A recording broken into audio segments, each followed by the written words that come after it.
x power 10 இருக்குது equal to √5 இருக்குது. இதில் நமக்கு எக்ஸோட வேல்யூ கேட்குறாங்க. எப்படி கண்டுபிடிக்குதுன்னு பார்க்கலாம் இப்போ. ஸோ நம்ம இப்போ ரெண்டு சைட்லேயுமே அடுக்கில் 10 ஆட் பண்ணிடுறோம். ஸோ இது ஹோல் பவர் 10, இது ஹோல் பவர் 10 நம்ம போடுறோம். இப்போ எக்ஸ் பவர் 2. ஸோ இதுக்கு அடுக்கில் இன்னொரு 10 போடுறோம் நம்ம. அதே மாதிரி இந்த சைடு இங்கே ஸ்கொயர் ரூட் ஆஃப் 5 இருக்குது. இதுக்கு நம்ம அடுக்கில் 10 போடுறோம்.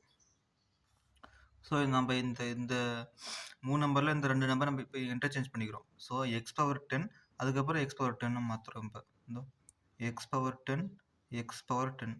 ஸோ இந்த 2 நம்பர் மட்டும் நம்ம இன்டர்சேஞ்ச் பண்ணியிருக்கோம். ஸோ லாஸ்ட்டில் அந்த 10 அப்படியே தான் இருக்குது. ஸோ இந்த ஸ்கொயர் ரூட் ஆஃப் அடுக்கில் 10 இருக்க நம்ம 5 இருந்து அடுக்கில் 10/2ன்னு போடலாம். ஏன்னா இப்போ ஸ்கொயர் ரூட் ஆஃப் 5 நம்ம 5/1/2ன்னு போடுறோம். ஸோ 1/2 மேலே 10 இருக்குனால 10 அப்படி இருந்துச்சு, அடியில் 2 போட்டுக்கிறோம்.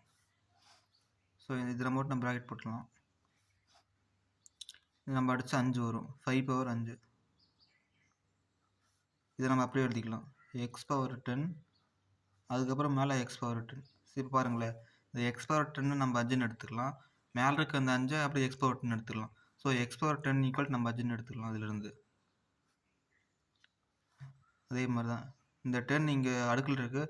இங்கே வந்துட்டால் 10th ரூட்டாக மாறும். ஸோ 10th ரூட் ஆஃப் 5 இது 10th ரூட் ஆஃப் 5. ஸோ இதுதான் answer. x equal to 10th root of 5.